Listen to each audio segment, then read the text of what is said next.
El invitado de Drácula, Bram Stoker.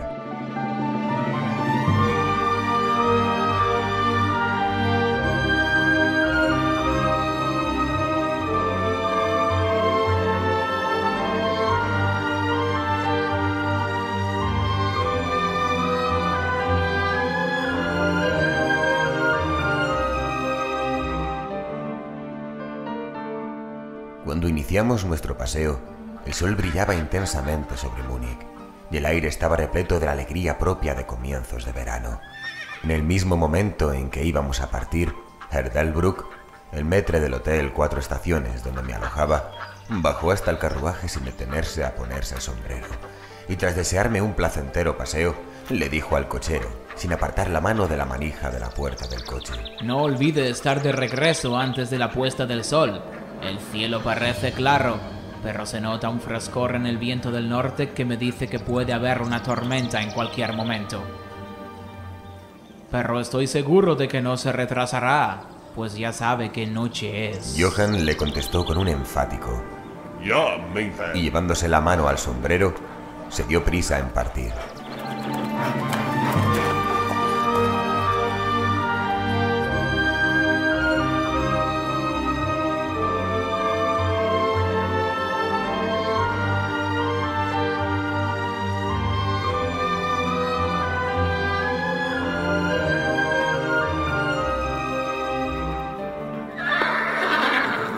Cuando hubimos salido de la ciudad, le dije tras indicarle que se detuviera: Dígame, Johann, ¿qué noche es hoy?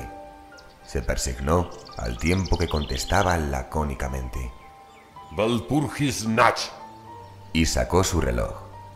Un grande y viejo instrumento alemán de plata, tan grande como un nabo, y lo contempló con las cejas juntas y un pequeño e impaciente encogimiento de hombros.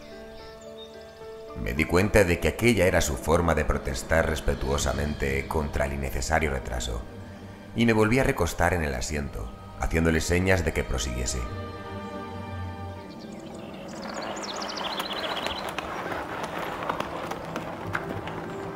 Reanudó una buena marcha, como si quisiera recuperar el tiempo perdido. De vez en cuando, los caballos parecían alzar sus cabezas y olisquear suspicazmente el aire. En tales ocasiones yo miraba alrededor, alarmado. El camino era totalmente anodino, pues estábamos atravesando una especie de alta meseta barrida por el viento. Mientras viajábamos, vi un camino que parecía muy poco usado y que aparentemente se hundía en un pequeño y serpenteante valle. Parecía tan invitador que, aun arriesgándome a ofenderlo, le dije a Johann que se detuviera, y cuando lo hubo hecho, le expliqué que me gustaría que bajase por allí. Me dio toda clase de excusas, y se persignó con frecuencia mientras hablaba. Esto, de alguna forma, excitó mi curiosidad, así que le hice varias preguntas. Respondió evasivamente sin dejar de mirar una y otra vez su reloj como protesta. Al final le dije: Bueno, Johann, quiero bajar por este camino. No le diré que venga si no lo desea, pero cuénteme por qué no quiere hacerlo. Eso es todo lo que le pido. Como respuesta, pareció zambullirse desde el pescante por lo rápidamente que llegó al suelo. Entonces extendió sus manos hacia mí en gesto de súplica y me imploró que no fuera. Mezclaba el suficiente inglés con su alemán para que yo entendiese el hilo de sus palabras. Parecía estar siempre a punto de decirme algo, cuya sola idea era evidente que le aterrorizaba, pero cada vez se echaba atrás y decía mientras se persignaba: Walpurgisnacht. Traté de argumentar con él, pero era difícil discutir con un hombre cuyo idioma no hablaba. Ciertamente él tenía todas las ventajas, pues aunque comenzaba hablando en inglés, un inglés muy burdo y entrecortado, siempre se excitaba y acababa por revertir a su idioma natal. Y cada vez que lo hacía, miraba su reloj. Entonces los caballos se mostraron inquietos y olisquearon el aire. Ante esto palideció, y mirando a su alrededor de forma asustada, saltó de pronto hacia adelante, los aferró por las bridas y los hizo avanzar unos 10 metros. Y yo le seguí y le pregunté por qué había hecho aquello. Como respuesta se persignó, señaló al punto que había abandonado y apuntó con su látigo hacia el otro camino, indicando una cruz y diciendo primero en alemán y luego en inglés: Enterrados. Estar enterrados los que matarse ellos mismos. Recordé la vieja costumbre de enterrar a los suicidas en los cruces de caminos. Ah, ya veo. Un suicida. Qué interesante. Pero a fe mía que no podía saber por qué estaban asustados los caballos. Mientras hablábamos, escuchamos un sonido que era un cruce entre el aullido de un lobo y el ladrido de un perro. Se oían muy lejos, pero los caballos se mostraron muy inquietos, y le llevó bastante tiempo a Johann calmarlos. Estaba muy pálido y dijo: Suena como lobo, pero no hay lobos aquí, ahora. ¿No? ¿Hace ya mucho tiempo desde que los lobos estuvieron tan cerca de la ciudad? Mucho, mucho. En primavera y verano. Pero con la nieve los lobos no mucho lejos. Mientras acariciaba a los caballos y trataba de calmarlos, oscuras nubes comenzaron a pasar rápidas por el cielo. El sol desapareció y una bocanada de aire frío sopló sobre nosotros. No obstante, tan solo fue un soplo, y más parecía un aviso que una realidad, pues el sol volvió a salir brillante. Johann miró hacia el horizonte, haciendo visera con su mano, y dijo: La tormenta de nieve venir dentro de poco. Luego miró de nuevo su reloj, y manteniendo firmemente las riendas, pues los caballos seguían manoteando inquietos y agitados sus cabezas, subió al pescante como si hubiera llegado el momento de proseguir nuestro viaje. Me sentía un tanto obstinado, y no subí inmediatamente al carruaje. Johann, hábleme del lugar al que lleva este camino. Se persignó de nuevo y murmuró una plegaria antes de responderme. Es maldito. Johann, ¿qué es lo que es maldito? El pueblo. Ah, entonces hay un pueblo. No. Nadie vive allá desde cientos de años. Me devoraba la curiosidad, pero me dijo que había un pueblo. Había. ¿Y qué pasa ahora?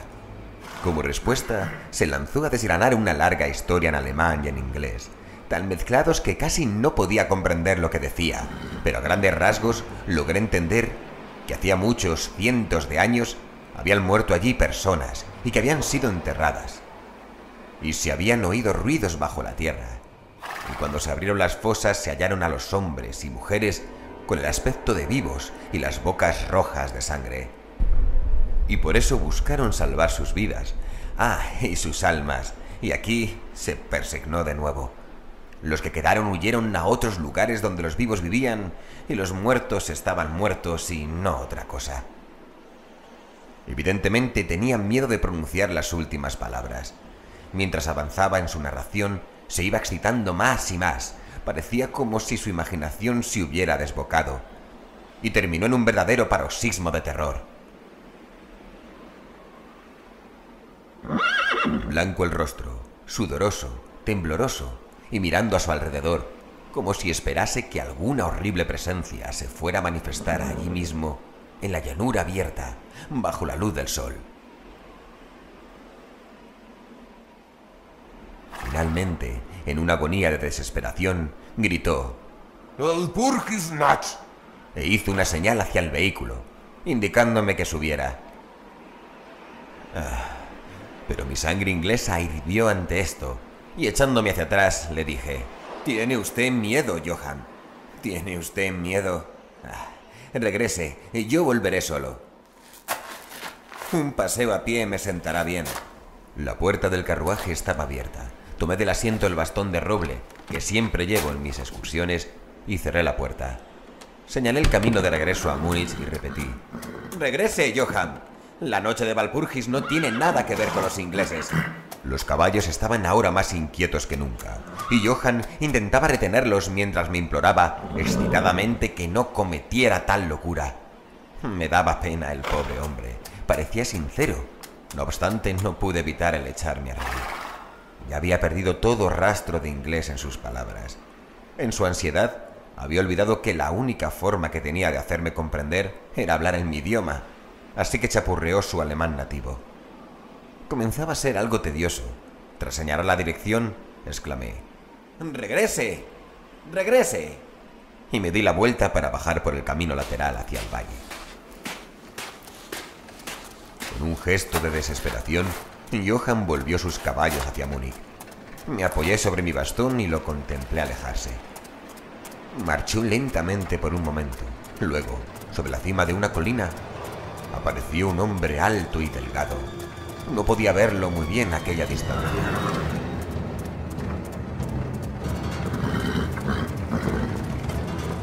Cuando se acercó a los caballos, estos comenzaron a encabritarse y a patear, y luego relincharon aterrorizados y echaron a correr locamente.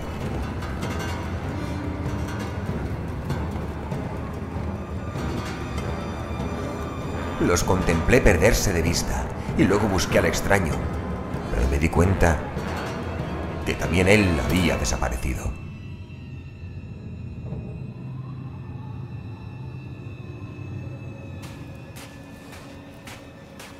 Me volví con ánimo tranquilo hacia el camino lateral que bajaba hacia el profundo valle que tanto había preocupado a Johann. Por lo que podía ver, no había ni la más mínima razón para esa preocupación. Y diría que caminé durante un par de horas sin pensar en el tiempo ni la distancia, y ciertamente sin ver ni persona ni casa alguna. En lo que a aquel lugar se refería, era una verdadera desolación. Pero no me di cuenta de esta particularidad hasta que al dar la vuelta a un recodo del camino, llegué hasta el disperso lindero de un bosque. Entonces me di cuenta de que inconscientemente había quedado impresionado por la desolación de los lugares por los que acababa de pasar.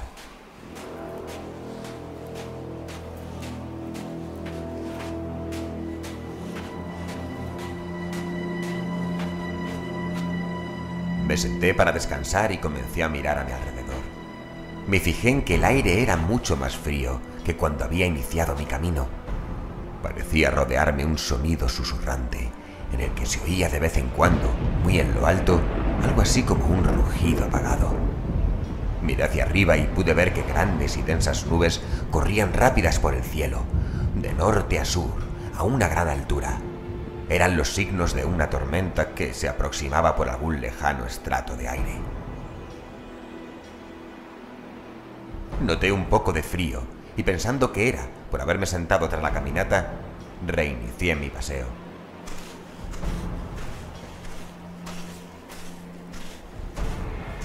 El terreno que cruzaba ahora era mucho más pintoresco. No había ningún punto especial digno de mención, pero en todo él se notaba cierto encanto y belleza. Lo pensé más en el tiempo, y fue solo cuando empezó a hacerse notar el oscurecimiento del sol que comencé a preocuparme acerca de cómo hallar el camino de vuelta. Había desaparecido la brillantez del día, el aire era frío, y el vuelo de las nubes allá, en lo alto, mucho más evidente. Iban acompañadas por una especie de sonido ululante y lejano, por entre el que parecía escucharse a intervalos el misterioso grito que el cochero había dicho que era el de un lobo. Dudé un momento, pero me había prometido ver el pueblo abandonado, así que proseguí. Y de pronto llegué a una amplia extensión de terreno llano, cerrado por las colinas que lo rodeaban. Las laderas de estas estaban cubiertas de árboles que descendían hasta la llanura, formando grupos en las suaves pendientes y depresiones visibles aquí y allá. Seguía con la vista el serpentear del camino y vi que trazaba una curva cerca de uno de los más densos grupos de árboles y luego se perdía tras él.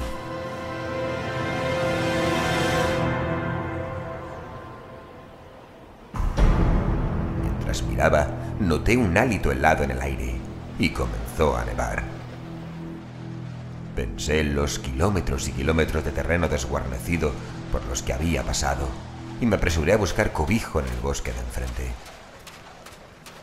El cielo se fue volviendo cada vez más oscuro y a mi alrededor se veía una brillante alfombra blanca cuyos extremos más lejanos se perdían en una nebulosa vaguedad.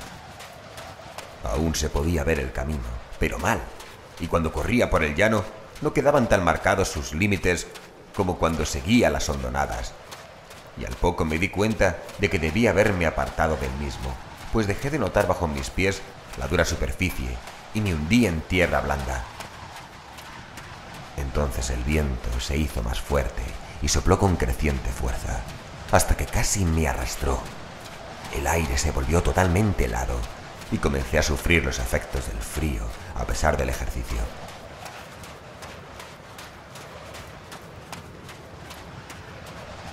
La nieve caía ahora tan densa y giraba a mi alrededor en tales remolinos que apenas podía mantener abiertos los ojos. De vez en cuando, el cielo era desgarrado por un centelleante relámpago, y a su luz solo podía ver frente a mí una gran masa de árboles, principalmente cipreses y tejos, completamente cubiertos de nieve. Pronto me hallé al amparo de los mismos, y allí, en un relativo silencio, pude oír el soplar del viento en lo alto. En aquel momento la oscuridad de la tormenta se había fundido con la de la noche, pero su furia parecía estar abatiéndose. Tan solo regresaba en tremendos soplidos o estallidos. En aquellos momentos el escalofriante aullido del lobo pareció despertar el eco de muchos sonidos similares a mi alrededor. En ocasiones, a través de la oscura masa de las nubes, se veía un perdido rayo de luna que iluminaba el terreno y que me dejaba ver que estaba al borde de una densa masa de cipreses y tejos. Como había dejado de nevar, salí de mi refugio y comencé a investigar más a fondo los alrededores. Me parecía que entre tantos viejos cimientos, como había pasado en mi camino, quizás hallase aún una casa en pie, que aunque estuviera en ruinas, me diese algo de cobijo. Mientras rodeaba el perímetro del bosquecillo, me di cuenta de que una pared baja lo cercaba, y siguiéndola, hallé una abertura.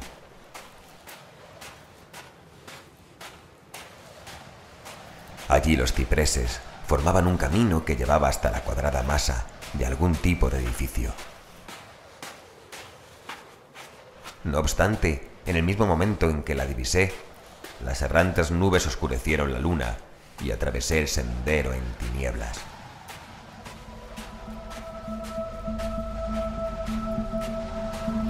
El viento debió de hacerse más frío, pues noté que me estremecía mientras caminaba, pero tenía esperanzas de hallar un refugio, así que proseguí mi camino a ciegas.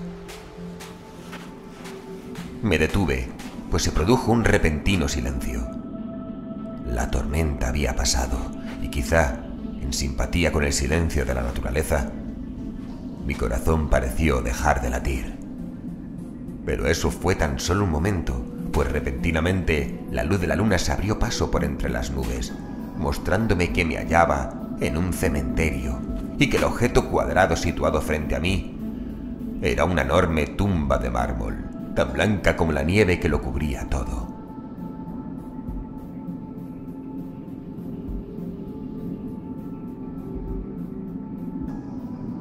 Con la luz de la luna llegó un tremendo suspiro de la tormenta, que pareció reanudar su carrera con un largo y grave aullido, como el de muchos perros o lobos.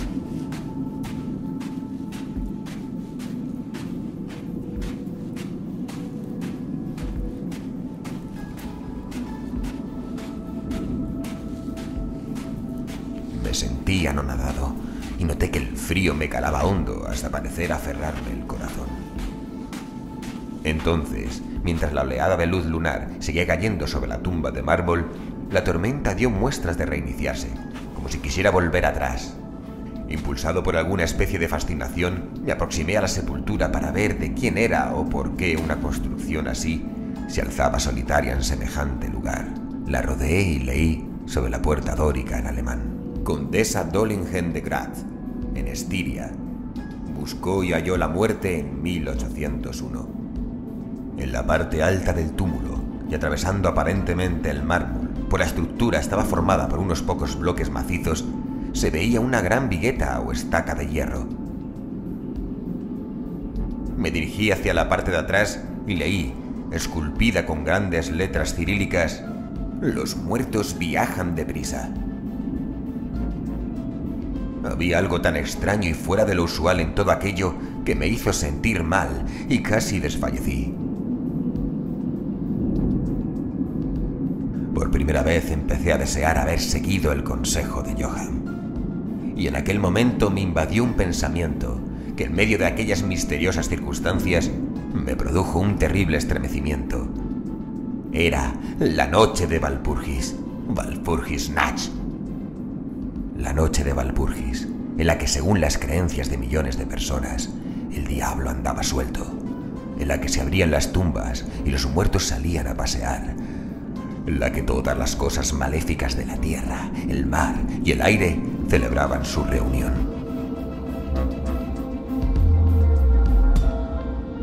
Y estaba en el preciso lugar que el cochero había rehuido. Aquel era el pueblo abandonado hacía siglos. Allí era donde se encontraba la suicida. Y en ese lugar me encontraba yo ahora solo, sin ayuda, temblando de frío en medio de una nevada y con una fuerte tormenta formándose a mi alrededor. Fue necesaria toda mi filosofía, toda la religión que me habían enseñado y todo mi coraje para no derrumbarme en un paroxismo de terror. Y entonces un verdadero tornado estalló a mi alrededor. El suelo se estremeció como si millares de caballos galopasen sobre él. Y esta vez la tormenta llevaba en sus gélidas alas no nieve, sino un enorme granizo que cayó con tal violencia que parecía haber sido lanzado por los míticos honderos baleáricos. Piedras de granizo que aplastaban hojas y ramas, que negaban la protección de los cipreses, como si en lugar de árboles hubieran sido espigas de cereal. Al primer momento corrí hasta el árbol más cercano, pero pronto me vi obligado a abandonarlo y buscar el único punto que parecía ofrecer refugio. La profunda puerta dórica de la tumba de mármol.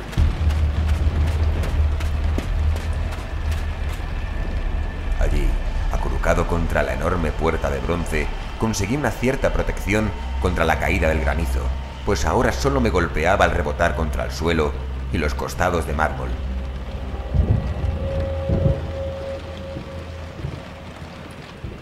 Al apoyarme contra la puerta, ésta se movió ligeramente y se abrió un poco hacia adentro. Incluso el refugio de una tumba era bienvenido en medio de aquella despiadada tempestad, y estaba a punto de entrar en ella cuando se produjo el destello de un relámpago que iluminó toda la extensión del cielo.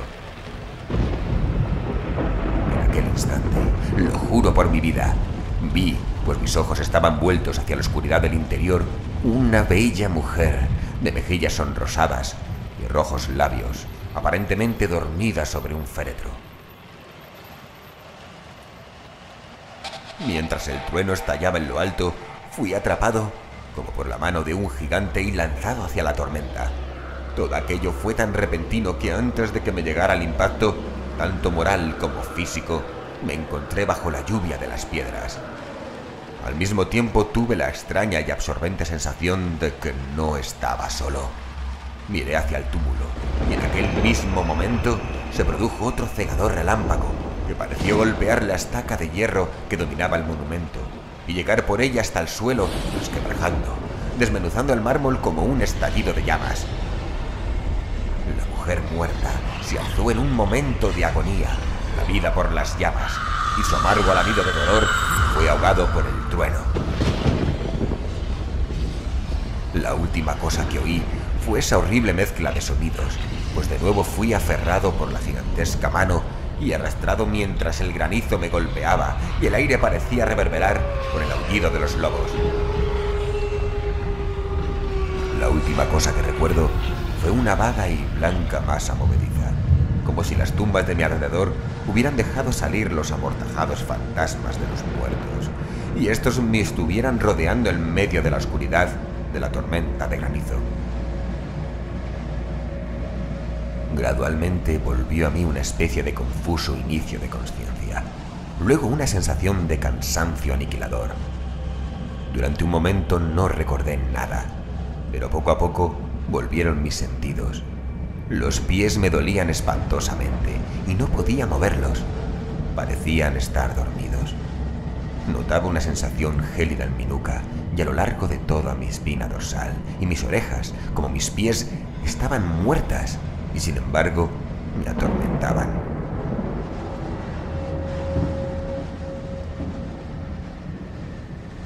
pero sobre mi pecho notaba una sensación de calor que en comparación resultaba deliciosa. Era como una pesadilla física, si es que uno puede usar tal expresión, pues un enorme peso sobre mi pecho me impedía respirar normalmente. Ese periodo de semiletargo pareció durar largo rato, y mientras transcurría debí de dormir o delirar. Luego sentí una sensación de repugnancia, como en los primeros momentos de un mareo, y un imperioso deseo de liberarme de algo, aunque no sabía de qué.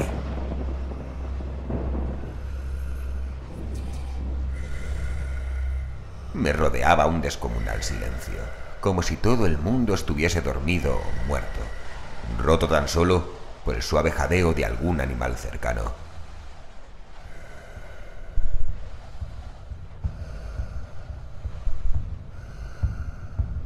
Noté un cálido lametón en mi cuello, y entonces me llegó la consciencia de la terrible verdad que me heló hasta los huesos e hizo que se me congelara la sangre en mis venas.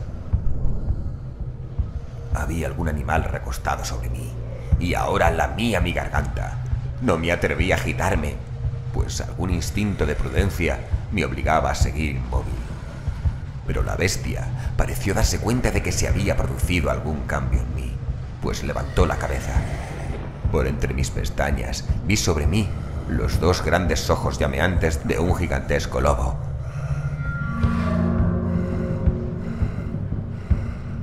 Sus aguzados caninos brillaban en la abierta boca roja, y pude notar su acre respiración sobre mi boca.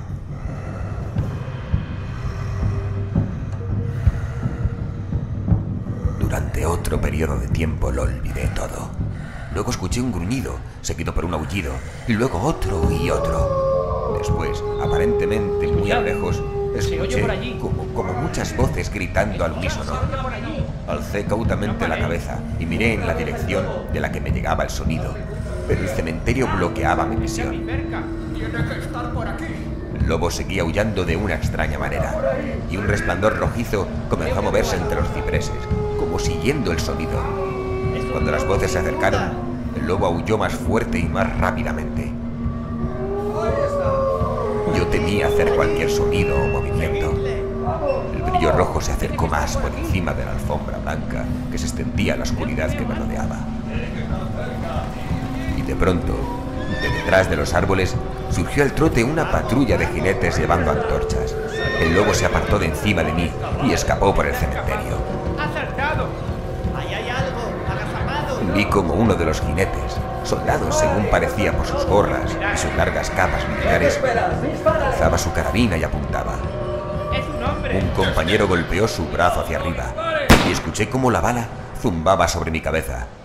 Evidentemente me habían tomado por el lobo. Otro divisó al animal mientras se alejaba y se oyó un disparo. Luego, al galope, la patrulla avanzó, algunos hacia mí y otros siguiendo al lobo mientras éste desaparecía por entre los nevados cipreses. Mientras se aproximaban, traté de moverme. No lo logré, aunque podía ver y oír todo lo que sucedía a mi alrededor. 2 o 3 de los soldados saltaron de sus monturas y se arrodillaron a mi lado. Uno de ellos alzó mi cabeza y colocó su mano sobre mi corazón. Buenas noticias, camaradas. Su corazón todavía late. Entonces vertieron algo de brandy entre mis labios. Me dio vigor y fui capaz de abrir del todo los ojos y mirar a mi alrededor. Por entre los árboles se movían luces y sombras, y oí cómo los hombres se llamaban los unos a los otros. Se agruparon, lanzando asustadas exclamaciones, y las luces centellearon cuando los otros entraron amontonados en el cementerio como posesos. Cuando los primeros llegaron hasta nosotros, los que me rodearon preguntaron nerviosos. ¿Lo habéis hallado? No, vámonos pronto. Este no es un lugar para quedarse, y menos en esta noche. ¿Qué era? La respuesta llegó variada e indefinida, como si todos los hombres sintiesen un impulso común por hablar, y sin embargo se vieran refrenados por algún miedo compartido que les impidiese airear sus pensamientos. Era una cosa. Tartamudeó uno, cuyo ánimo obviamente se había derrumbado. No hemos podido cogerle. Pero muy rápido. Era un lobo. Y sin embargo, no era un lobo. No vale la pena intentar matarlo sin tener una bala bendecida. Nos está bien merecido por salir esta noche. Desde luego que nos hemos ganado los 1000 marcos. Había sangre en el mármol derrumbado. Y desde luego no la puso ahí el rayo. En cuanto a él, ¿está a salvo? ¡Miradle la garganta! Ved, camaradas, el lobo estaba echado encima de él, dándole calor. El oficial miró mi garganta y replicó: Está bien. La piel no ha sido perforada. ¿Qué significará todo esto? Nunca lo habríamos hallado de no haber sido por los aullidos del lobo. ¿Qué es lo que ocurrió con ese lobo? Preguntó el hombre que sujetaba mi cabeza, que parecía ser el menos aterrorizado del grupo, pues sus manos estaban firmes, sin temblar. En su bocamanga se veían los galones de suboficial. Volvió a su cubil. Contestó el hombre cuyo rostro estaba pálido y que temblaba visiblemente aterrorizado mientras miraba a su alrededor. Aquí hay bastantes tumbas en las que puede haberse escondido. Vámonos, camaradas. Vámonos rápido. Abandonemos este lugar maldito. El oficial me alzó hasta sentarme y lanzó una voz de mando. Muy bien. Ya está todo hecho. Nos vamos. Luego, entre varios hombres, me colocaron sobre un caballo.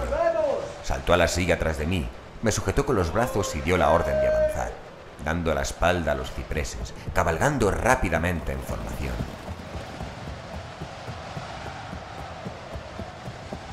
Mi lengua seguía rehusando cumplir con su función y me vi obligado a guardar silencio. Debí de quedarme dormido, pues lo siguiente que recuerdo es estar de pie, sostenido por un soldado a cada lado. Ya casi era de día y hacia el norte se reflejaba una rojiza franja de luz solar, como un sendero de sangre sobre la nieve. El oficial estaba ordenando a sus hombres que no contaran nada de lo que habían visto, excepto que habían hallado a un extranjero, un inglés protegido por un gran perro. Un gran perro. Eso no era ningún perro. Sé reconocer un lobo cuando lo veo. El joven oficial le respondió con calma. Dije un perro. Perro, mírele la garganta. ¿Eso es obra de un perro, señor? Instintivamente alcé una mano al cuello y al tocármelo grité de dolor. Los hombres se arremolinaron para mirar, algunos bajando de sus sillas, y de nuevo se oyó la calmada voz del joven oficial. Un perro, he dicho. Si contamos alguna otra cosa se reirán de nosotros. Entonces monté tras uno de los soldados y entramos en los suburbios de Múnich. Me imagino que estará deseando volver al 4 estaciones. Herr Delbrück se va a poner muy contento cuando lleguemos. Estaba muy preocupado. Ah, pobre hombre. Si apenas se mantiene en pie. Ha tenido que ser horrible. Bueno, tranquilo, que enseguida llegamos. El soldado tiró de las riendas del caballo y quedó en silencio por un buen rato. Al torcer por una pequeña callejuela, su lengua se volvió a desatar. De buena se ha librado. ¿Se encuentra mejor? Bueno, no hable si no puede. Dicen que si no es por el lobo, no le hubiéramos encontrado. Oía las palabras del soldado, pero no era capaz de hablar. Mi lengua seguía petrificada y solo era capaz de articular débiles balbuceos. Porque era un lobo lo que oímos. Y era un lobo. Un enorme lobo. Lo que huyó entre las tumbas. Por Dios, sé reconocer a un lobo cuando lo oigo, cuando lo veo. Por mucho que... Soldado, déjelo. Está muy cansado. Si tiene ganas de hablar, hágalo conmigo. Sí, señor. ¿Tiene algo que decir, soldado? No, señor. Muy bien. Acabemos con esto de una vez.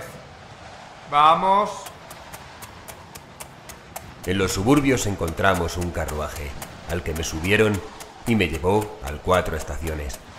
El oficial me acompañó en el vehículo, mientras un soldado nos seguía llevando su caballo y los demás regresaban al cuartel.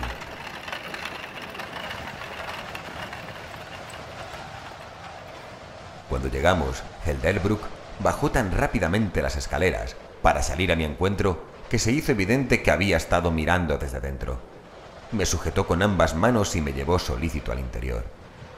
El oficial hizo un saludo y se dio la vuelta para alejarse, pero al darme cuenta insistí en que me acompañara a mis habitaciones. Mientras tomábamos un vaso de vino, le di las gracias efusivamente, a él y a sus camaradas, por haberme salvado. Estoy muy satisfecho con el resultado.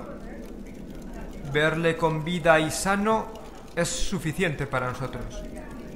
Además, Herr Delbruck ya ha dado los pasos necesarios para gratificar al grupo de rescate.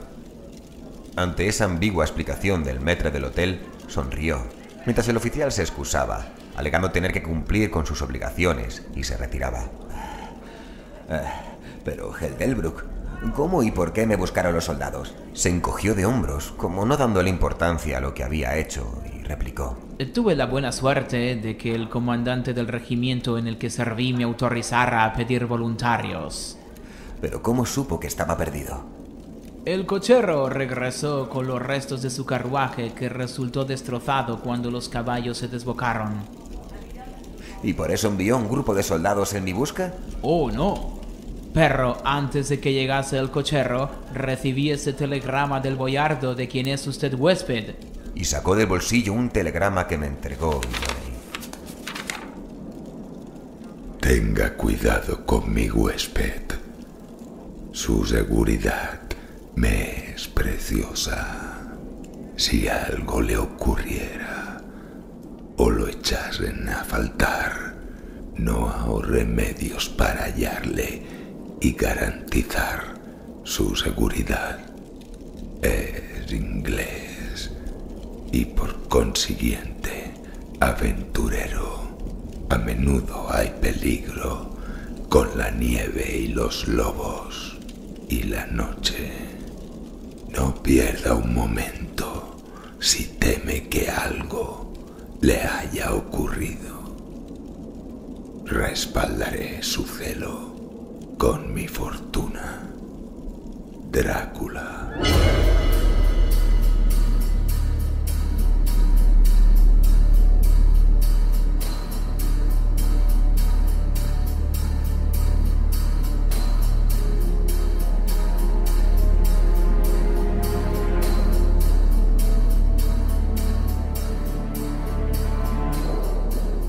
Mientras sostenía el telegrama en mi mano, la habitación pareció girar a mi alrededor, y si el atento maître del hotel no me hubiera sostenido, creo que me hubiera desplomado.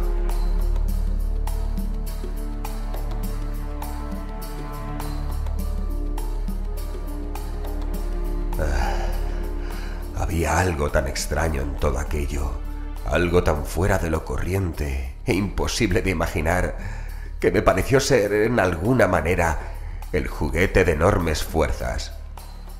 Y esta sola idea me paralizó.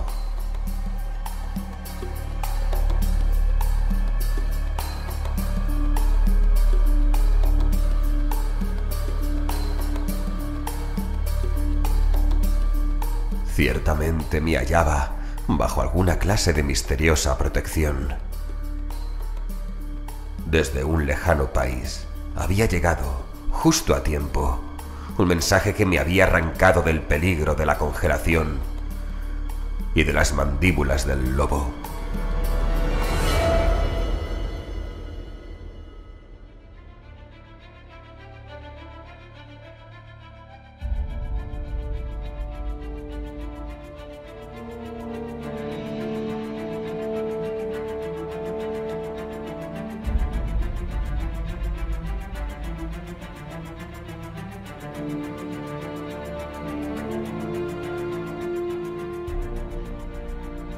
¿Han escuchado? El invitado de Drácula, por Bram Stoker.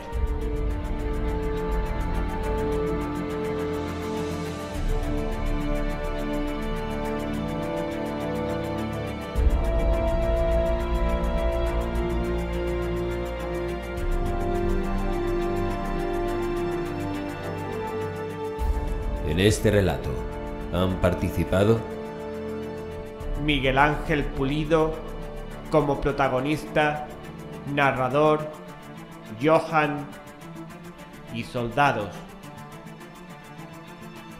David Ramírez como Ger Delbruck y soldado.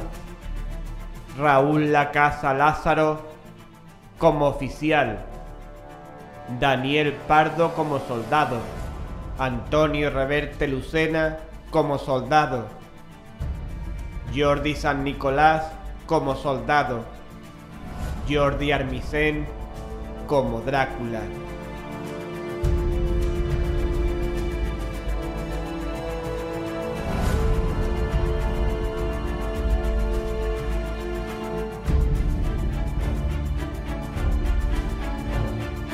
adaptación y montaje, Terror y nada más.